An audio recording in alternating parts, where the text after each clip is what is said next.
السلام علیکم ناظرین، آپ یوٹیوب چینل دیکھ رہے ہیں، میں عمران خان ہوں۔ سب سے پہلے عمران خان صاحب کے حوالے سے جو عدالت سے خبر ہے وہ میں آپ تک پہنچا دیتا ہوں۔ اس میں دو معزز جج صاحبان تھے اسلام آباد ہائی کورٹ کے، ان کے سامنے کیس لگا ہوا تھا عمران خان صاحب کو اسپتال منتقل کرنے کے حوالے سے، اور دونوں جج صاحبان نے جو ہے وہ بڑا مایوس کن فیصلہ دیا ہے۔ یعنی جو سوچ کر گئی تھی عمران خان صاحب کی فیملی یا ان کے وکلا، ویسا نہیں ہوا بلکہ اس کا الٹ ہو گیا ہے۔ یہ امید کر کے گئے تھے کہ ارباب محمد طاہر صاحب اور سومرو صاحب جو دونوں جج صاحبان ہیں وہ عمران خان صاحب کے علاج کے لیے ان کے ڈاکٹروں کو بھی اجازت دیں گے، فیملی کو بھی اجازت دیں گے، اور ان کو اسپتال منتقل بھی کیا جائے گا۔ یعنی تین اس کے اندر مین چیزیں تھیں درخواست کے اندر۔ نمبر ایک، شفا اسپتال میں منتقل کیا جائے، عدالت نے مسترد کر دیا۔ نمبر دو، ذاتی معالجین تک عمران خان صاحب کو رسائی دی جائے، یعنی ان کے ذاتی معالجین ان کے علاج کے عمل میں شامل ہوں، عدالت نے مسترد کر دیا۔ نمبر تین، جو عمران خان صاحب کی فیملی ہے ان کو عمران خان صاحب تک علاج کے معاملے میں بھی رسائی دی جائے، یہ کہا گیا، لیکن اس کو بھی مسترد کر دیا گیا، بلکہ صرف یہ کہا گیا کہ جیل رولز کے مطابق فیملی کو صرف بتانا ضروری ہے۔ جب پوچھا گیا تو فیملی کو بتایا تھا، تو کہا جی بشرا بی بی کو بتا دیا تھا۔ یعنی بشرا بی بی جو جیل کے اندر بند ہے ان کو آگاہ کر دیا جائے، اتنا کافی ہے تاکہ باہر کسی کو انفارمیشن ہی نہ ملے۔ ججوں نے بڑی بے بسی والا فیصلہ دیا ہے۔ ایسا دکھائی دیتا ہے کہ پورا سسٹم جکڑا ہوا ہے، اور وہ تو جکڑا ہوا ہے۔ اور عمران خان صاحب ایک مرتبہ نہیں کئی مرتبہ یہ بات کہہ چکے ہیں کہ فیصلہ سڑکوں پہ ہوگا۔ یہ بات پاکستان تحریک انصاف کو جتنی جلدی سمجھ آ جائے، یا پاکستانیوں کو جتنی جلدی سمجھ آ جائے، اتنی جلدی یہ مسئلہ حل ہو جائے گا۔ جب تک عمران خان صاحب کے ساتھ عوامی طاقت کھڑی نہیں ہوگی آ کر، دیکھیں لوگ کھڑے تو ہیں لیکن معاملہ بن نہیں رہا۔ لوگ یہ فیصلہ نہیں کر پا رہے کہ انہوں نے کب نکلنا اور کیسے نکلنا ہے، یا انہیں نکالنے والے جو ہیں وہ کوئی لائے عمل نہیں دے پا رہے۔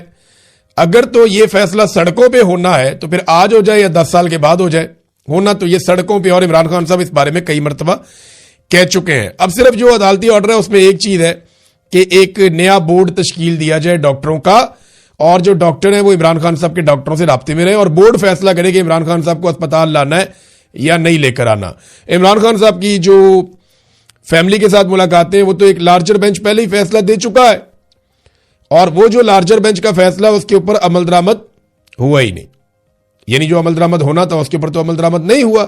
عمران خان صاحب کی اور ان کی فیملی کی ملاقاتیں نہیں ہو رہی، لارجر بینچ کا فیصلہ بھی نہیں مانا جا رہا، تو یہ بینچ بھی کوئی فیصلہ دے دیتا تو کیا گارنٹی تھی کہ مانا جاتا۔ میرے خیال ججوں نے اپنی بھی عزت بچائی ہے کہ جو کہا جاتا ہے ویسا فیصلہ دے دیا جائے، جیسا ماحول ہے ویسا فیصلہ دے دیا جائے۔ نواز شریف کو یاد ہوگا، آپ کو عدالت گارنٹیاں مانگتی تھی، اور نواز شریف کو اسٹامپ پیپر کے اوپر پاکستان سے باہر روانہ کر دیا تھا سزا یافتہ مجرم کو، پھر وہ 4 ہفتے کا کہہ کر 4 سال تک واپس ہی نہیں آیا۔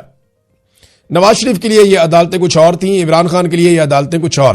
کچھ یہ بھی بتایا جا رہا ہے کہ بیرون ملک سے پاکستانی آئے تھے، انہوں نے آ کر بھی کوشش کی ہے عمران خان صاحب کی، ان کو منانے کی، کوئی معاملہ حل کرنے کی، لیکن عمران خان صاحب کسی قسم کی ڈیل پہ آمادہ نہیں ہو رہے۔ یہاں پہ ایک ایگزامپل بھی پیش کی عمران خان صاحب کے وکیل نے، اور انہوں نے کہا کہ قتل میں ملوث مجرم کو اس کی آنکھ کے علاج کے لیے گزشتہ روز ہی چیف جسٹس نے رہا کیا ہے۔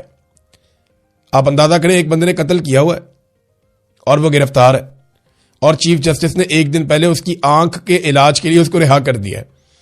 لیکن عمران خان کی آنکھ کی بینائی جا چکی ہے، یعنی اس کی آنکھ ضائع تو نہیں ہوئی تھی، لیکن عمران خان کی تو آنکھ کی بینائی جا چکی ہے، اور انہیں علاج کرنے کی اجازت نہیں ہے کہ ان کا علاج وہ کروائیں جا کر، انہیں اجازت نہیں دی جا رہی۔ اب آ جائیں ناظرین کچھ انٹرنیشنل خبروں کی طرف، پھر واپس آؤں گا، آپ کو کچھ اور چیزیں بتاؤں گا پاکستان میں سے۔ سب سے پہلے تو یہ ہے کہ شہباز شریف کو طلب کر دیا گیا ہے سعودی عرب میں۔ اس سے پہلے عاصم منیر صاحب کو طلب کیا گیا تھا سعودی عرب میں، اور اب شہباز شریف صاحب کو سعودی عرب میں طلب کیا گیا ہے۔ فیلڈ مارشل عاصم منیر کے بارے میں آپ کو ایک فیکٹ بتا دوں کہ گزشتہ چند دوروں میں، یعنی 3-4 مرتبہ یہ ہو چکا ہے کہ فیلڈ مارشل عاصم منیر سعودی عرب گئے اور محمد بن سلمان نے ان سے ملاقات نہیں کی۔ اس کی وجہ کیا ہے آپ سارے بخوبی سمجھ سکتے ہیں۔ پاکستان سعودی عرب کے ساتھ ایک دفاعی معاہدے میں، اور اب پاکستان کو یہ کہا جا رہا ہے سعودی عرب کی حکومت کی جانب سے کہ آؤ اور اپنا معاہدہ پورا کرو، کیونکہ سعودی عرب نے پاکستان کو بہت پیسہ دیا ہے، بہت تیل دیا ہے، بڑی امداد دی ہے۔ اب یا تو پاکستان کو ان سہولتوں سے ہاتھ دھونا پڑے گا، یا پاکستان کو دفاعی معاہدے کے اوپر عمل درآمد کرنا پڑے گا۔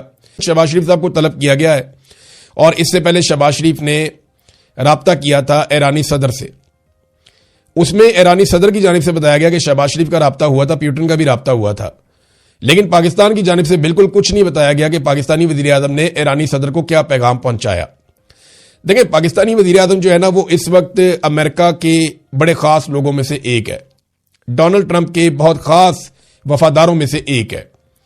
ڈونلڈ ٹرمپ کے خصوصی نمائندے سٹیو وٹکاف نے 2 مرتبہ یہ کوشش کی ہے مختلف خبروں کے مطابق کہ مذاکرات کیے جائیں کسی طرح سے. اب یہ دا گارڈین نے اس کے اوپر ایک خبر بھی لکھی ہے, اور دا گارڈین کا دعویٰ ہے کہ معروف برطانوی یہ اخبار ہے, آپ جانتے ہیں سارے, اس کی خبر کے مطابق ایران نے امریکی صدر ڈونلڈ ٹرمپ کے خصوصی ایلچی سٹیو وٹکاف کی طرف سے بھیجے گئے جنگ بندی کے 2 پیغامات کو مسترد کر دیا ہے.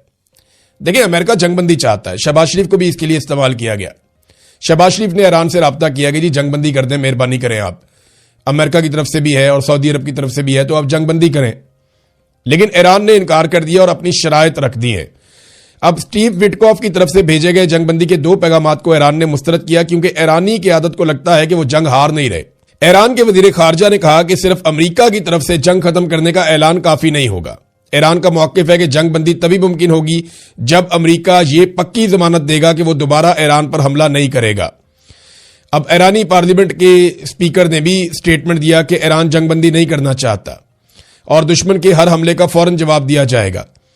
پھر ایک اور سٹیٹمنٹ بھی آیا ایران سے کہ اب ایران اپنی مرضی سے اٹیک کرے گا, ایران پہ اٹیک کیا جائے یا نہ کیا جائے. حجت تمام ہو چکی ہے, امریکہ اور اسرائیل نے وعدہ خلافی کرتے ہوئے حملہ کر دیا ہے, لہٰذا ایران اب اپنی مرضی سے حملے کرے گا. اب آبنائے ہرمز کے اوپر بھی ان کا کنٹرول ہے مکمل طور پہ. شہباز شریف نے کوشش کی, وٹکاف نے کوشش کی, کچھ اور لوگوں نے کوشش کی, لیکن ایران جنگ بندی کر نہیں رہا کیونکہ 3 شرائط رکھ دی ہیں ایرانی حکومت نے. ایران کے صدر نے جو 3 شرائط رکھی ان میں جو پہلی بڑی شرط ہے وہ یہ ہے کہ ایران کے حقوق کو تسلیم کیا جائے, یعنی اسے تجارت کی اجازت دی جائے. ایران کے اوپر جو پابندیاں لگائی جاتی ہیں غلط قسم کی, وہ پابندیاں ختم کی جائیں اور ایران کو بھی وہی مقام دیا جائے جو باقی ملکوں کو دیا جاتا ہے. نمبر 2 انہوں نے کہا جی معاوضہ ادا کیا جائے, جو ہمارا نقصان کیا جا رہا ہے اس کا معاوضہ ادا کریں, آگے چل کے بتاتا ہوں نقصان کیا ہوا. نمبر 3 وہ یہ کہتے ہیں کہ ہمیں عالمی گارنٹیاں دی جائیں کہ آئندہ ہمارے اوپر کسی قسم کا کوئی اٹیک نہیں کیا جائے گا. اب یہ 3 چیزیں بڑی امپورٹنٹ ہیں. تو شہباز شریف صاحب کو سعودی عرب نے بلایا, 2 چیزیں ہو سکتی ہیں, ایک تو یہ ہے کہ ایران کو لڑائی سے روکا جائے, حملوں سے روکا جائے, اور دوسرا سعودی عرب یہ ڈیمانڈ کرے گا کہ پاکستان کی فوج اب آبنائے ہرمز کو کھلوائے اور پاکستان کی فوج سعودی عرب کے جو ٹینکرز ہیں ان کو تحفظ فراہم کرے کہ وہ آبنائے ہرمز میں سے گزریں. اور یہ بھی مطالبہ ہو سکتا ہے کہ سعودی سرزمین کی حفاظت کے لیے پاکستانی فوج پہنچ جائے اور وہ ایران کے ساتھ ایک لڑائی میں اترے. اب کیا پاکستان ایران کے ساتھ ایک جنگ میں جانے والا ہے؟ یہ وہ بڑا سوال ہے جو ہر پاکستانی جاننا چاہتا ہے. اس کا جواب پاکستانی ذاتی طور پہ کسی جنگ میں جانے کے لیے تیار نہیں ہے. پاکستان بالکل نہیں چاہتا کہ پاکستان ایران کے ساتھ کسی جنگ کے اندر جائے. یہ بات بالکل ٹھیک ہے اور میں پورے یقین سے کہتا ہوں کہ پاکستان ایران کے ساتھ کسی جنگ میں جانا نہیں چاہتا. پاکستان یہی چاہتا ہے کہ لڑائی یہی ختم ہو جائے اور پاکستان کی عزت بچ جائے. لیکن اگر یہ معاملہ لمبا ہوتا ہے تو پاکستان کو سعودی عرب کی بات ماننی پڑے گی. یہ بھی ایک مصیبت ہے.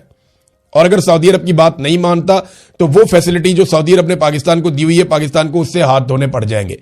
پہلے ہی پاکستان کی حکومت نے ایک بونگی مار دی ہے کہ سعودی عرب جب بہت مشکل میں ہے, بڑی تکلیف میں ہے اور اس نے پاکستان کو پکارا تو پاکستانیوں نے ساتھ ہی $10 ارب مانگ لیا کہ جناب $5 ارب تو آپ ہمارے قومی خزانے کے اندر رکھ دیں, وہاں پہ ڈپازٹ کر دیں اور $5 ارب کا آپ ہمیں تیل دے دیں.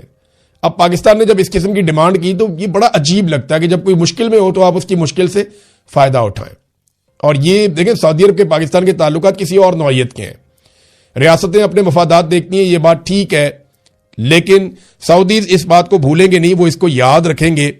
یہ بات ہم سب کو اپنے ذہن میں رکھنی چاہیے. ناظرین, اقوام متحدہ میں جو قرارداد پیش کی گئی اس میں یہ تو کہا گیا کہ ایران نے خلیجی ممالک کے مختلف ایریاز پہ اٹیک کیا, امریکن اڈوں پہ اور باقی جگہوں پہ, تو اس کی ہم مذمت کرتے ہیں. لیکن وہاں ایسی کوئی قرارداد پیش نہیں کی گئی جس میں سپریم لیڈر کا قتل پہ بات ہو, یا جس میں امریکہ اور اسرائیل کے حملے کی مذمت ہو, یا جس میں 170 بچوں کی شہادت کی مذمت کی گئی ہو, یا جو ہزاروں زخمی ہو رہے ہیں ایران کے اندر اس کی مذمت کی گئی ہو. 1500 کے قریب جو ہے وہ شہادتیں ہو چکی ہیں, اس کے اوپر کوئی مذمت نہیں آئی. 1100 سے زائد بچے زخمی اور شہید ہوئے ہیں ایران کے اندر. تو ان کے اوپر کوئی مذمت نہیں آئی. اور 10 دن میں صرف تہران کے میئر نے یہ بتایا کہ 10 دن میں 9,000 مقامات کو نشانہ بنایا گیا. اتنی بمباری ایران کے اندر ہوئی ہے, اس پر کوئی قرارداد پیش نہیں کی گئی. تو جب یہ چیزیں نہیں کی جا رہی تو یہ دوگلا پن نظر آتا ہے. یعنی یک طرفہ تو آپ نہیں چل سکتے نا, آپ کو تو ساری چیزیں دیکھنی ہوتی ہیں. آبنہ حرمت پہ ایران نے کنٹرول کیا ہوا ہے, وہاں پہ ابھی تک کی اطلاع کے مطابق 13 جہازوں کو آگ لگ چکی ہے. 13 ایسے جہاز جنہوں نے یہاں سے گزرنے کی کوشش کی وہ نشانہ بنائے جا چکے ہیں. ناظرین, مغربی ممالک اس مرتبہ امریکہ کا ویسے ساتھ نہیں دے رہے.